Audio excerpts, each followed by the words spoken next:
Hello everyone, today we are going to discuss about the latent view analytics IPO. ये आपके सामने IPO के कुछ डिटेल्स है। IPO 10 नवंबर को ओपन हो रहा है, 12 नवंबर को क्लोज हो रहा है। ₹1 face value, 190 to 197 price band है, 76 शेयर्स का मार्केट लॉट है। 600 करोड़ रेस कर रहा है मार्केट से company. 474 crore fresh issue, offer for sale 126 crore.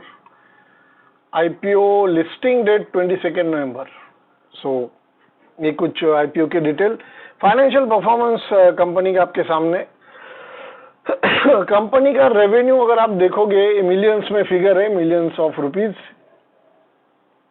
295 crore, 329 crore and 326 crore ये कंपनी का रेवेन्यू है।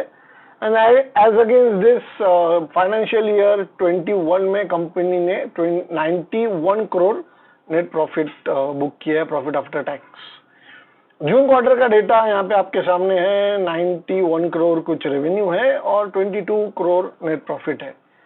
सो ये कंपनी के फाइनेंशियल्स है। एंड और भी मैं आपको कुछ दिखाना चाहूंगा। I am accessing the Chittorgarh website.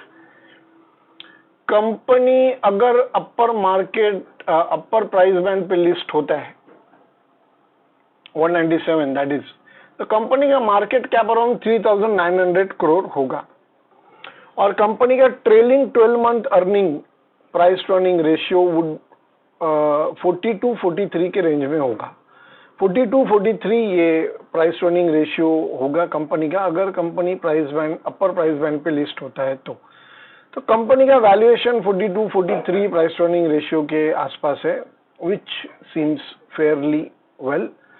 अभी हम लोग कोशिश करेंगे जानने की कि ये कंपनी करता क्या है बेसिकली, और फिर हम लोग will try to analyse whether the valuation is fair और इट इज ओवर वैल्यूड और under valued. So let's try to understand what is this data analytics। मैं कंपनी के ड्राफ्ट रेडरिंग प्रोस्पेक्टस से गो थ्रू किया हूँ quickly, and these are some pictures in front of you. मैं randomly आपके screen पे आते रहेंगे pictures, and I will just discuss about the data analytics. अब डेटा एनालिटिक्स का मार्केट जो है, इसके बारे में कंपनी ने ड्राफ्ट रेडरिंग प्रोस्पेक्टस में डिस्कस किए हैं। ये पिक्चर्स आपको दिखा रहे हैं कि how the companies this market is expected to grow at 15, 16, 20% CAGR over next few years. Data analytics ये जो है, इट्स जो डिजिटाइजेशन हो रहा है, जिस तरह से कंपनीज क्लाउड, इंटरनेट और एक जो नेटवर्क बेस्ड बिजनेस करने का तरीका जो डेवलप हो रहा है, उसमें ये डेटा एक बहुत इंपॉर्टेंट रोल प्ले करता है। ये भी कहा जाता है कि data is new oil. So from this data analytics companies try to understand customer behaviour कैसा है, मार्केट किस तरह से, मार्केट डायनामिक्स क्या है, कौन से प्रोडक्ट्स का ज्यादा डिमांड है, कहाँ पे सप्लाई चेन में इनएफिशिएंसीज है, कहाँ पे हम लोग अपना geographical understanding of the market से कहाँ पे कुछ नए प्रोडक्ट्स लॉन्च कर सकते हैं, कहाँ पे कुछ नए प्लान्स डाल सकते हैं, कहाँ पे कुछ नए रिटेल स्टोर्स ओपन कर सकते हैं, किस तरह के प्रोडक्ट्स मार्केट में रिक्वायर्ड है, ये सारी चीजें डेटा से कहीं ना कहीं समझी जा सकती है ना, provided that the company is able to understand data comprehensively. अगर आपको अच्छे से समझ है किस तरह से डेटा एनालाइज करना है और समझना है, you can extract the meaning out of this data.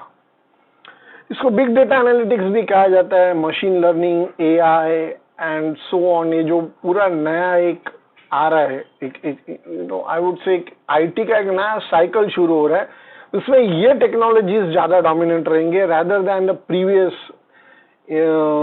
जिसको हम लोग we can say traditional technologies जो है वो कहीं ना कहीं अभी पीछे पड़ रहे हैं, और ये नए नए टेक्नोलॉजीज आ रहे हैं ना। कंपनी क्या करता है बेसिकली, कंपनी डेटा एनालिटिक्स के लिए टूल्स डिजाइन करता है, डिजिटल टूल्स के। The problem with this data is that it is unstructured and it's very huge.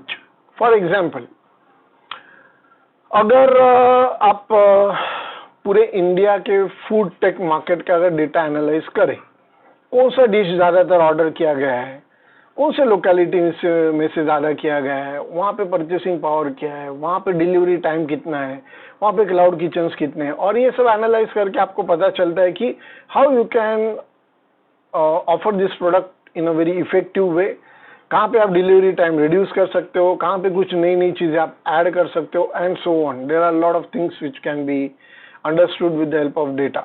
Of course customer behaviour, आपका परचेसिंग पावर, आपका क्रेडिट रेटिंग, आपका मोबाइल एक्सेस करने का टाइम, आपका एंटरटेनमेंट का टाइम और बाकी सब चीज़ें ये डेटा से समझने की कोशिश होती है कि किस तरह से और अच्छी सर्विसेज या प्रोडक्ट्स मार्केट में लाए जा सके. तो basically company is into this data analytics tool making, और कंपनी के ड्राफ्ट रेडिंग प्रोस्पेक्टस में इन्होंने पीयर कंपैरिजन के लिए कुछ कंपनीज का रेफरेंस दिया हुआ है. प्योर प्ले एनालिटिक्स ये जो है, इसमें कोई ज़्यादा कंपनीज इंडिया में नहीं है. So far I can see LatentView Analytics would be the only company which is pure data analytics company in the market. बाकी जो traditional multi service IT players है वो आप देख सकते हो, IBM, टाटा कंसल्टेंसी, इन्फोसिस और बाकी ये ट्रेडिशनल प्लेयर्स है. प्योर डेटा एनालिटिक्स फॉर्म तो इसका कंपैरिजन इन्होंने हैप्पीएस्ट माइंड से किया है रेड हेरिंग प्रोस्पेक्टस में, but Happiest Mind is also not pure play data analytics. So ये कुछ I would say positive side है कंपनी के लिए. कंपनी का EBITDA मार्जिन 36-37% के ब्रैकेट में, पैट मार्जिन भी ईयर ऑन ईयर आप देख रहे ग्रो हो रहा है. रेवेन्यू कहीं ना कहीं स्टैग्नेंट है 330 करोड़ के आसपास, बट आने वाले समय में ये कंपनी अच्छा कर सकता है. और बाकी भी कुछ ऑपरेशनल इफिशियंसीज, इंफ्रास्ट्रक्चर मॉडर्नाइजेशन, ये कुछ एरियाज है जिसमें कंपनी एक्टिव है और डिसीजन मेकिंग बिजनेस में ये हेल्प करता है इसके जो टूल्स है वो. So company 42-43 price earning ratio पे अंडर वैल्यूड लग रहा है मुझे. So there is a good scope that company listing के बाद कुछ गेन्स दे सके, और लॉन्ग टर्म के लिए भी कंपनी एक pure play data analytics listed segment में और कोई नहीं है, यही एक कंपनी है. So definitely you should think about this and you should try to understand the company in a better way, और आप एक आईपीओ की तरफ एक पॉजिटिव एंगल से देख सकते हो. 42-43 प्राइस अर्निंग रेशियो पे again I am highlighting that it seems undervalued to me. Thank you for watching the video. Do share this video with your friend, relatives and like minded people. Subscribe to the channel for interesting updates. हमारा Twitter handle start हुआ है @the_breakeven, Instagram page @the_breakeven point. Thank you for watching the video.